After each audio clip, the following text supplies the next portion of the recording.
이번 시간에는 우리 접근 통제에 대해서 같이 한번 살펴보도록 하겠습니다. 자, 우리 접근 통제요. 접근 통제라는 거는 말 그대로 데이터베이스에 대해서 이제 사용자들의 이제 접근을 이제 통제하는 걸 보고 우리가 이제 접근 통제라고 합니다. 이런 이제 접근 통제를 하게 되면 내가 가지고 있는 그런 데이터베이스에 데이터를 이제 보호를 할 수가 있겠죠.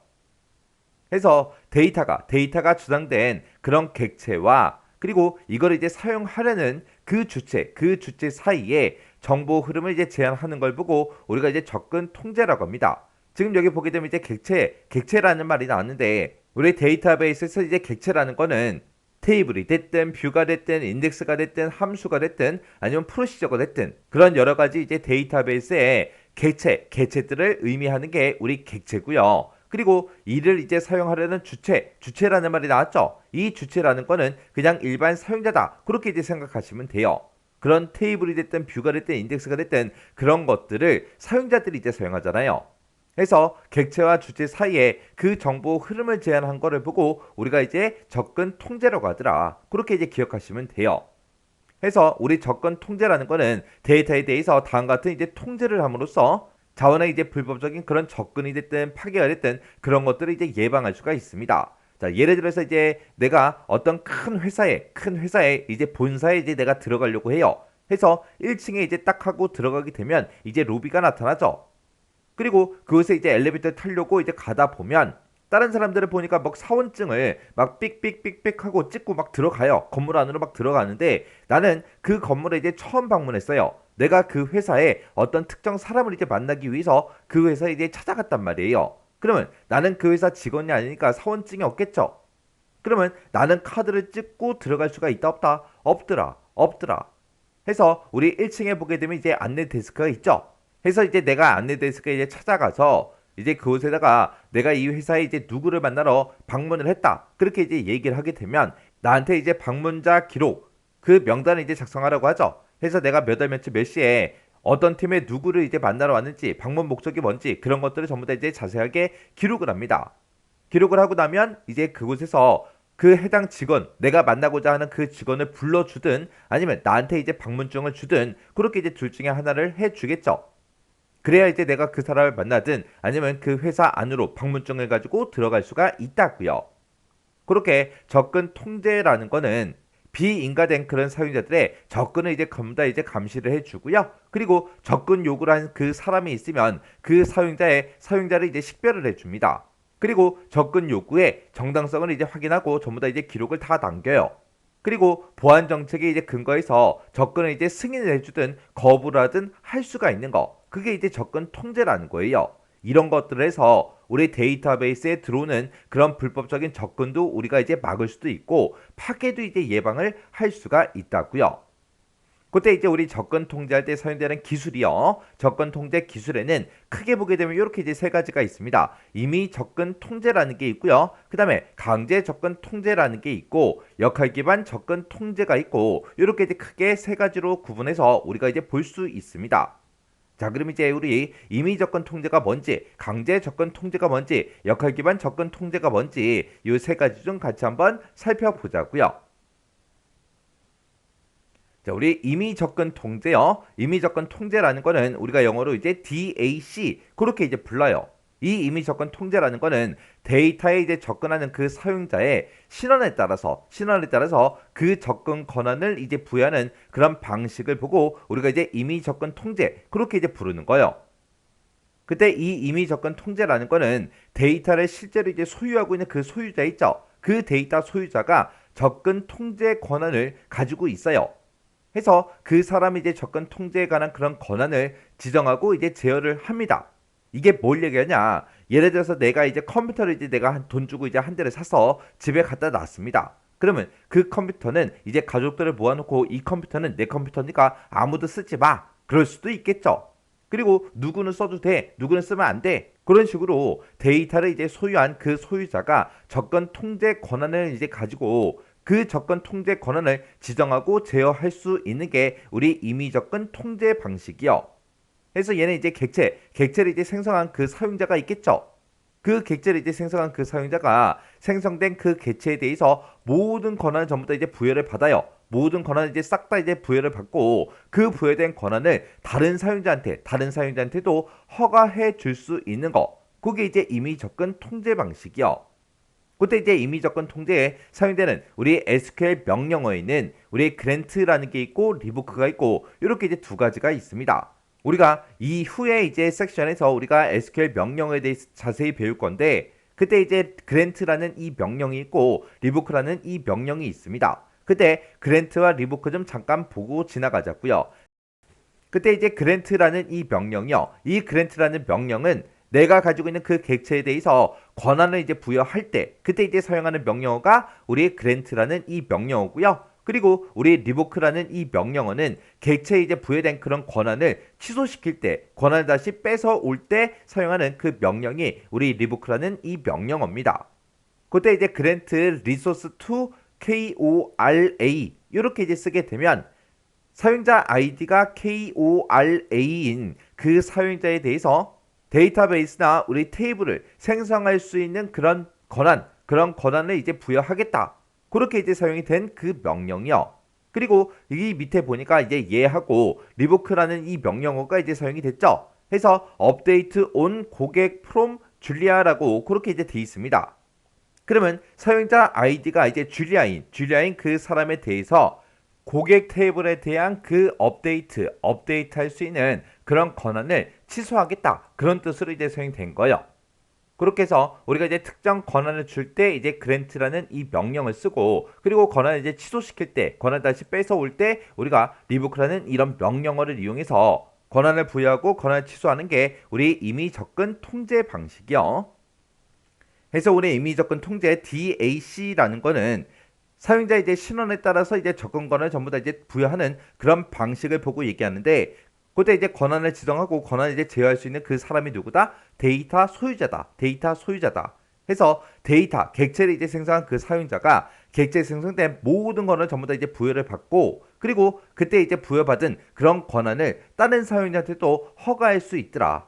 그때 이제 권한을 부여하거나 우리가 권한을 취소할 때 그때 이제 사용되는 명령어가 우리 grant, revoke 이런 게 있더라라는 거 요거 이제 기억하시면 돼요. 그 다음에 이제 강제 접근 통제 우리 MAC요. 얘는 이제 뭐랑 비슷하냐면은 얘는 이제 우리 예를 들어서 이제 카페 같은 데 있죠. 인터넷 카페. 내가 이제 어떤 특정 이제 취미에 대해서 이제 내가 관심이 생겨서 인터넷상에서 이제 막 검색을 했어요. 검색을 했더니 여러 가지 이제 카페 같은 게 쭉 떴습니다. 그래서 그 카페에 이제 내가 들어갔어요. 들어가는 순간 나의 등급은 뭐예요? 비회원 등급이죠. 그리고 내가 그 카페에서 좀 더 이제 정보를 이제 얻고자 내가 이제 가입을 했습니다. 가입을 하게 되면 우리 일반 사용자가 되는 거죠. 그리고 내가 그 카페에서 활발하게 막 왕성하게 이제 막 활동을 해요. 활동을 하면 이제 우수 사용자가 될 거고 거기서 이제 좀 더 많은 이제 활동을 하고 만약에 오프라인 모임 같은 게 있어서 그런데도 막 참가를 했어요. 참석을 하고 잘하게 되면 이제 중간 관리자 등급이 되겠죠. 그런 식으로 우리가 카페 같은 데 보면 회원별로 전부 다 이제 등급이 전부 다 이제 나눠져 있습니다. 그리고 그런 회원들마다 각각 이제 회원 등급에 따라서 접근할 수 있는 그런 게시판도 이제 다르죠. 그래서 비회원 같은 경우에는 거의 볼 수 있는 게 많지가 않아요. 그리고 일반 사용자들도 기본적으로 어떤 특정 이제 게시판에 들어가서 어떤 내용들은 전부 다 읽을 수는 있지만 글을 못 쓰게 한다거나 그렇게도 할 수 있는 거죠. 그리고 게시판 중에 보게 되면 이제 물론 비공개 처리는 전부 다 해놨지만 관리자들만 따로 볼 수 있는 그런 게시판도 있고 그렇게 이제 되어 있다고요.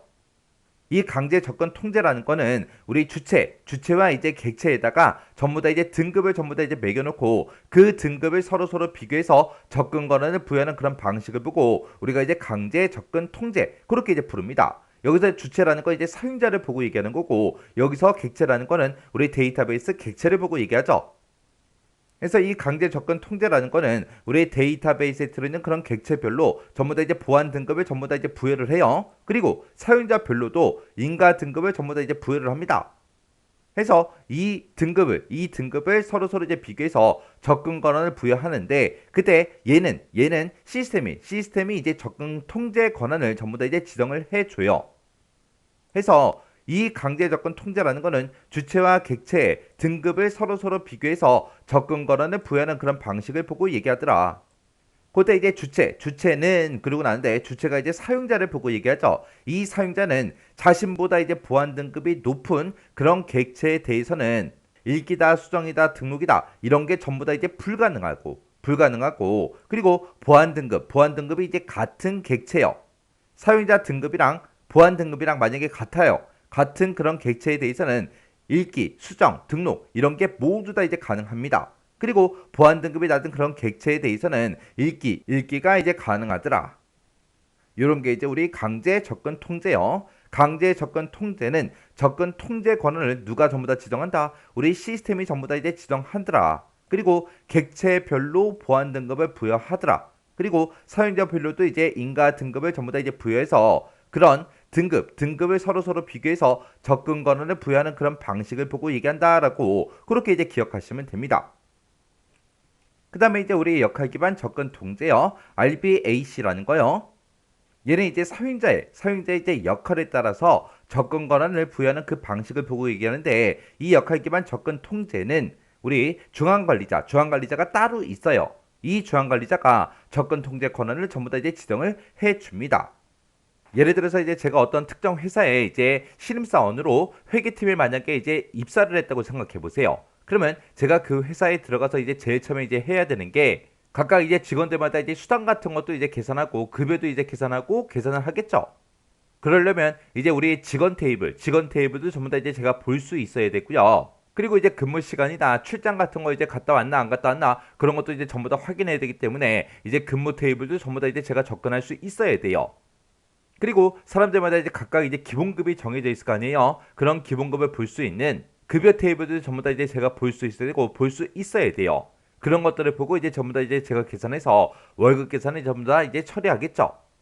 근데 만약에 제가 이제 회계팀에 들어갔는데 그 팀에서는 강제 접근 통제 방식으로 만약에 권한을 부여한다고 생각해 보세요. 그러면 저 같은 경우는 이제 신입사원이기 때문에 보안 등급이 되게 낮겠죠. 그러면 그런 여러 가지 테이블들에 대해서 데이터를 내가 볼 수가 없다고요.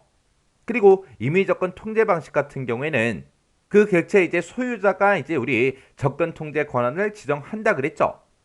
근데 내가 사용해야 되는 그런 객체에 대해서 소유자가 이제 여러 명이 있다면 각각 이제 소유자가 전부 다 다르다면 그런 권한을 이제 부여받기가 이제 불편할 거라고요. 그래서 이런 단점을 전부 다 이제 보완해서 만들어 놓은 게 우리 역할 기반 접근 통제 방식이에요. 그래서 얘는 이제 중앙 관리자가 그 직원들의 역할마다 전부 다 이제 권한을 부여를 해 줍니다. 해서 책임과 이제 자질에 따라서 역할을 이제 할당받은 그런 사용자들은 역할에 해당하는 그런 권한을 전부 다 이제 사용할 수 있는 거예요. 그래서 우리 회사에 가게 되면 이제 우리 특정 사원들마다 전부 다 이제 정해진 역할이 있잖아요. 정해진 이제 직무도 있을 거고 업무도 있을 거고 있을 거 아니에요. 그런 역할에 따라서 이제 해당하는 그런 권한을 이제 부여받는 거. 그게 이제 역할 기반 접근 통제 방식입니다. 그래서 이 역할 접근 통제 방식이라는 거는 다중 프로그래밍 그런 환경에 최적화된 그런 방식을 보고 얘기하는 거예요. 그래서 이 내용들을 이제 정리해 보면 우리 임의 접근 통제 DAC라는 거는 우리 데이터 소유자가 이제 접근 통제 권한을 이제 가지고 있는 거죠. 그때 이제 신원에 따라서 우리가 이제 접근 권한을 이제 부여하는 그런 방식을 보고 얘기한다. 그리고 강제 접근 통제 MAC라는 거는 시스템이 이제 접근 권한을 전부 다 이제 부여하더라. 그때 이제 얘가 각각 이제 등급을 이제 부여해 놓고 그 등급을 비교해서 접근 권한을 부여하는 그 방식을 보고 얘기하더라. 그리고 역할 기반 접근 통제 방식은 우리가 RBAC라고 그렇게 이제 부르는데 얘는 이제 중앙의 관리자가 접근 권한을 전부 다 이제 부여를 하더라. 그때 이제 사용자의 역할에 따라서 접근 권한을 부여하는 그 방식을 보고 얘기하는 거요. 그때 이제 접근 통제에 보게 되면 세 가지 요소가 있습니다. 접근 통제 3요소. 여기에는 우리 접근 통제 정책이라는 것도 있고요. 접근 통제 메커니즘, 그다음에 접근 통제 보안 모델. 이렇게 이제 세 가지가 있어요. 그래서 접근 통제 3요소다라고 하게 되면 이제 우리 정책, 그리고 메커니즘, 그리고 보안 모델하고 이렇게 이제 세 가지요. 이 세 가지에 대해서는 우리가 다음 시간부터 시작해서 자세히 배울 거예요. 그래서 접근 통제하는 방식에는 지금쯤 이렇게 세 가지가 있는데 얘네들을 기억할 때 지금처럼 영어로도까지 여러분들이 꼭 같이 기억을 해 두셔야 돼요.